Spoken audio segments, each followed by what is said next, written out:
पिछले एपिसोड में जिन और सियाओ फान फिर सियांग वैली के अंदर जाने की कोशिश कर रहे थे, लेकिन तभी अचानक से वहाँ के बहुत सारे बेल अपने आप ही बजने लगे थे। अब इसकी वजह से हम देखते हैं कि सबको इनके बारे में पता चल गया था और इसीलिए वे सभी इनको पकड़ने के लिए रेडी हो जाते हैं। तभी हम देखते हैं कि वे फिर से इन पर अटैक करके इनको मारने लगते हैं और अब इस तरह से वे दोनों यहाँ से बचकर भागने लगे थे। लेकिन अभी भी हम देखते हैं कि वे जहाँ कहीं भी जा रहे थे वहाँ की बेल बजने लगी थी और इसीलिए वे दोनों इस बात से काफी परेशान होने लगते हैं और सियाओ फान कहने लगता है कि क्या इन बेल के पास में आंखें हैं जो कि बिना हवा के ही बज रहे हैं। मगर तभी हम देखते हैं कि बहुत सारे लोग यहाँ पर इनका पीछा करने लगे थे, इसलिए वे दोनों भी किसी तरह से अपनी जान बचाकर वहाँ से भागने लगते हैं, क्योंकि अगर भी इनके हाथों में आ गए तो बहुत बड़ी प्रॉब्लम हो जाएगी। लेकिन वहीं हम देखते हैं कि फिर सियांग वैली वाले भी इतने आसानी से इनका पीछा छोड़ने वाले नहीं होते और हम देखते हैं कि वे भी इनको पकड़ने के लिए लगातार इनका पीछा कर रहे थे। तभी इसी बीच हम देखते हैं कि ली भी इनका पीछा करने के लिए निकल गया था। वहीं उधर हम देखते हैं कि सियाओ फान और जिन काफी परेशान हो गए थे, क्योंकि वे दोनों अब इनके बीच में फंसने वाले होते हैं। लेकिन इसके बाद भी हम देखते हैं कि सियाओ फान किसी भी कीमत पर इनके हाथ में नहीं आना चाहता था, इसलिए वो तुरंत ही अपने पावर का यूज करके इन लोगों को मारने लगता है और फिर उस तरह से वे दोनों अपनी जान बचाकर यहाँ से भागने लगे थे।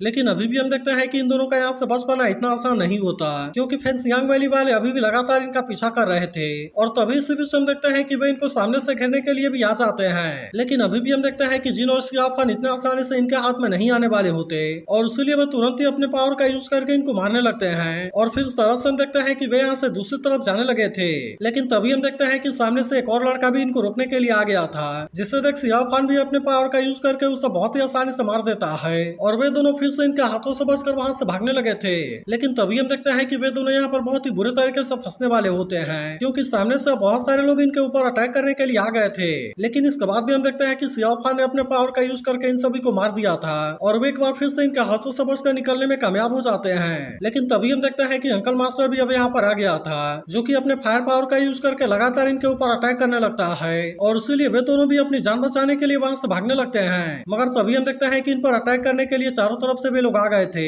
इसलिए वे दोनों अब इनके बीच में बहुत ही बुरे तरीके से फंस जाते हैं और हम देखते हैं कि अब इनके अटैक से बचने के लिए किसी बैरियर का यूज करने लगे थे। लेकिन सियाओ फान को समझ में आ गया था कि इस तरह से वह तो इनके बीच में बहुत ही बुरे तरीके से फंस जाएगा, क्योंकि अब इनके ऊपर अटैक करने के लिए चारों तरफ से बहुत सारे लोग आ गए थे। इसलिए सियाओ फान डिसाइड करता है कि वे माउंटेन के एक जगह से होकर निकल जाएंगे, जिसके बाद हम देखते हैं कि इसकी बात सुनकर जिन भी इसके लिए रेडी हो गई थी, इसलिए वे दोनों तुरंत ही अपने पावर का यूज करके आसपास के लोगों के अटैक को रोक लेते हैं, जिसका फायदा उठाकर सियाओ फान तो यहाँ से बहुत ही आसानी से निकल गया था। लेकिन तभी अचानक से हम देखते हैं कि यहाँ पर कोई बैरियर एक्टिवेट हो जाती है, इसलिए जिन अभी इसके पावर के सामने कुछ भी नहीं कर पाती और हम देखते हैं कि वो इसके अंदर बहुत ही बुरे तरीके से फंस गई थी। तभी हम देखते हैं कि अंकल मास्टर भी अपने बहुत सारे लोगों के साथ में यहाँ पर आ गया था, जो कहने लगता है कि हमें इसे किसी भी तरह से जिंदा पकड़ना होगा, क्योंकि मैं उससे बहुत सारे चीजों के बारे में पूछना चाहता हूँ। तब इसके बारे में सुनकर उसके सभी लोग इसके लिए पूरी तरह से रेडी हो गए थे। जबकि वहीं उधर हम देखते हैं कि अंकल मास्टर अपने पावर का यूज करके जिन के ऊपर अटैक करने लगा था, जिसे देख अब जिन भी खुद को बचाने के लिए रेडी हो गई थी और इसीलिए हम देखते हैं कि वो इसके अटैक से बचने के लिए इधर उधर भागने लगती है। मगर हम देखते हैं कि वो इस तरह से ज्यादा टाइम के लिए नहीं बच सकती थी, क्योंकि अब उसे कैद करने के लिए चारों तरफ से बहुत सारे चेन आने लगते हैं। तभी हम देखते हैं कि सियाओ फान माउंटेन के पीछे से यह सारी चीजें देख रहा था, जबकि वहीं जिन अभी बैरियर के अंदर बहुत ही बुरे तरीके से कैद होती है और वो काफी कोशिश करने के बाद भी वहां से बाहर नहीं आ पा रही थी।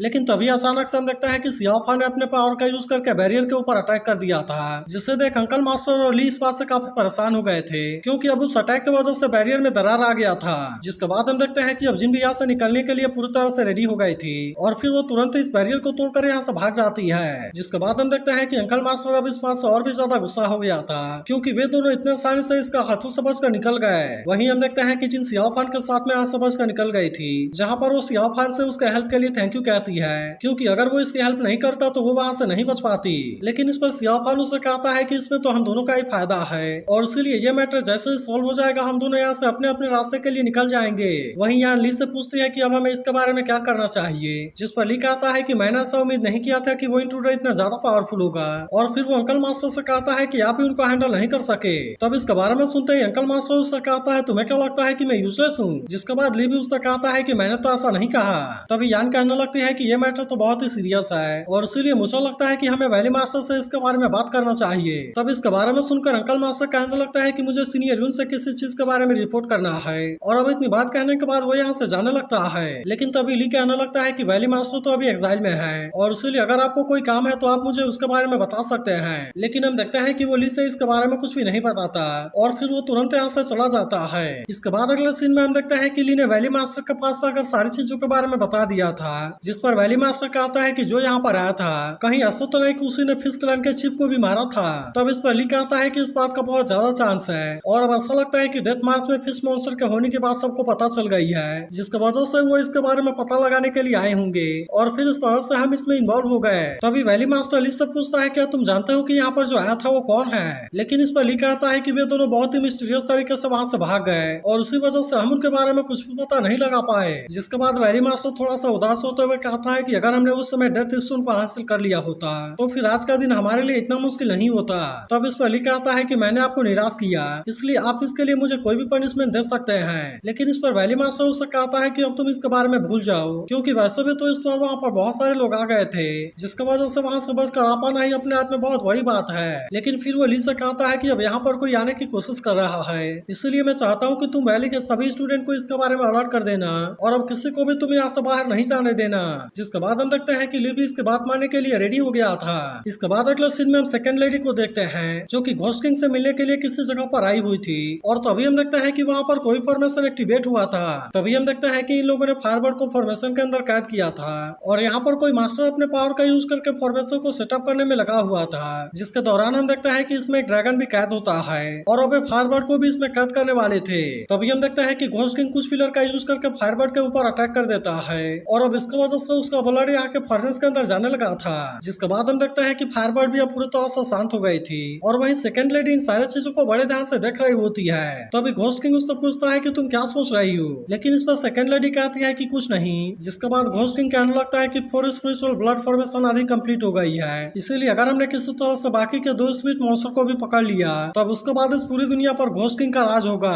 तभी वो सेकंड लेडी से कहता है कि तुम तो डेथ मार्च में गई थी और मैंने तुमसे सियाओफान के ऊपर चुपके से नजर रखने के लिए बोला था, इसलिए क्या उसके बारे में तुम मुझे कुछ बताना चाहती हो। तब इस पर सेकंड लेडी कहती है कि वहाँ पर सियाओफान ने अपने लोगों को बहुत ही अच्छे से लीड किया था, क्योंकि वहाँ पर उसने बाकी सेक्टर के साथ में बहुत ही अच्छे से नेगोशिएट किया और इतनी खतरनाक सिचुएशन होने के बाद भी वो वहाँ से बहुत ही आसानी से आ गया। लेकिन फिर वो कहने लगती है कि अचानक से उसने चिनगुयान के ऊपर अटैक करके उसे इंजर कर दिया, जिसके वजह से पता चलता है कि वो तो बहुत ही क्रूएल है। तब इस पर घोस्ट किंग कहता है कि वो पिछले कई सालों से मेरे होली स्ट्रीम को प्रैक्टिस करने में लगा हुआ है, इसके अलावा उसके पास में एक बहुत ही पावरफुल इविल वेपन भी है, इसलिए उसका अग्रेसिव और किलिंग नेचर का होने वाली बात पूरी तरह से नॉर्मल है। लेकिन तभी वो कहने लगता है कि मैंने सुना कि जब वो लू से मिला था तो वहाँ पर उसने बहुत ही अजीब तरीके से एक्शन लिया था, इसलिए वो सेकंड लेडी से पूछता है कि क्या तुम मुझे इसके बारे में बता सकती हो। लेकिन हम देखते हैं कि वो अभी उसे इसके बारे में बताने से डर रही थी, जिस पर घोस्ट किंग उससे पूछता है कि क्या हो गया। जिसके बाद हम देखते हैं कि सेकंड लेडी भी अब इसके बारे में बताने के लिए रेडी हो गई थी और फिर वो कहने लगती है कि सियाओफान और लू के बीच में जरूर कुछ है, क्योंकि मैंने खुद अपने आंखों से देखा था कि जब वो ब्लैक वाटर स्नेक का सामना करने के लिए गया था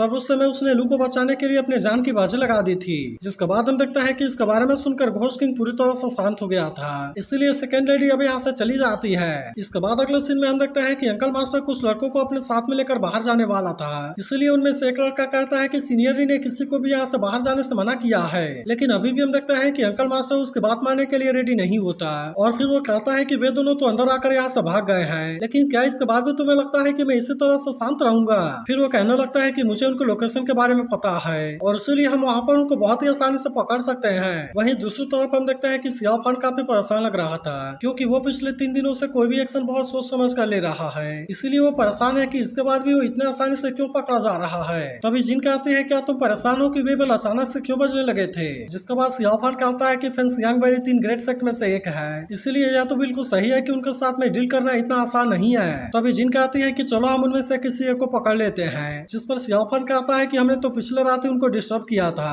इसलिए मुझे लगता है कि अब फेंगशियांग वैली के किसी डिसाइपल को पकड़ पाना बहुत ही मुश्किल होगा। लेकिन इसके बाद भी हम देखते हैं कि जिन के पास में इसके लिए बहुत ही अच्छा प्लान था और इसीलिए वो सियाओफान से कहते हैं कि तुम इसके बारे में चिंता ना करो। तभी कुछ देर के बाद हम देखते हैं कि अंकल मास्टर अपने लोगों के साथ में इनको पकड़ने के लिए आ गया था, लेकिन वे जैसे ही सियाओफान के ऊपर अटैक करने के लिए जाने लगते हैं तभी जिन उनमें से एक को बहुत ही आसानी से पकड़ लेती है। लेकिन हम देखते हैं कि अंकल मास्टर और उसके लोगों को इसके बारे में कुछ भी पता नहीं होता, इसलिए अंकल मास्टर और उसके लोग सियाओफान के ऊपर अटैक करने लगते हैं, जबकि इसे देख वो भी अपनी जान बचाने के लिए वहां से भागने लगा था और इसीलिए वे भी उसे पकड़ने के लिए कुछ भी नहीं कर पा रहे थे। लेकिन इसके बाद भी हम देखते हैं कि अंकल मास्टर और उसके लोग इतने आसानी से हार मानने वाले नहीं होते और वे अभी भी सियाओफान को पकड़ने के लिए लगातार उसका पीछा कर रहे थे। लेकिन इसके बाद भी हम देखते हैं कि सियाओफान को पकड़ पाना इतना आसान नहीं होता और वो अभी भी इनके हाथों से बचकर बहुत ही आसानी से भाग जाता है। तभी अचानक से हम देखते हैं कि वो अंकल मास्टर के सामने आकर अटैक अटैक करने की कोशिश करता है, जिससे देख अंकल मास्टर भी अपने आप को बचाने के लिए रेडी हो गया था और फिर वो इसके अटैक से बचते हुए सियाओ फान के ऊपर अटैक करने की कोशिश करता है।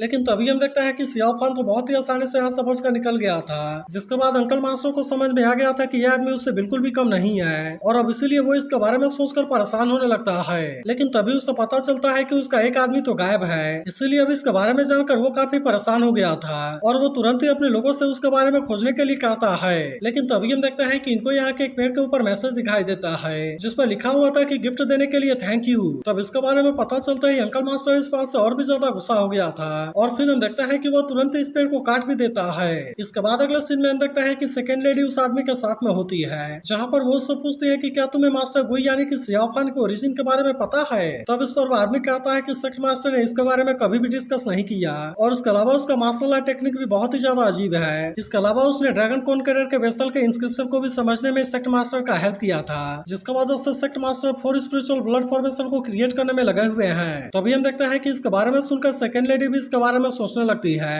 और फिर वो कहती है कि बिया अगर जिंदा होती तो कितना अच्छा होता। तब इस पर वो आदमी कहता है कि गोली फिर से साउथ वाले बॉर्डर की तरफ गया है, इसलिए इस बार हो सकता है कि ऐसा हो जाए। इसके बाद अगले सीन में हम एक बहुत ही अजीब से पैलेस को देखते हैं, जहाँ से किसी लड़की के चिल्लाने की आवाज आती है। तो अगर एक्सप्लेनेशन अच्छी लगी हो तो इस वीडियो को लाइक और इस पर कमेंट जरूर कर देना और अगर आप इसके अगले एपिसोड के लिए भी एक्साइटेड हो तो इसके बारे में भी जरूर बताना।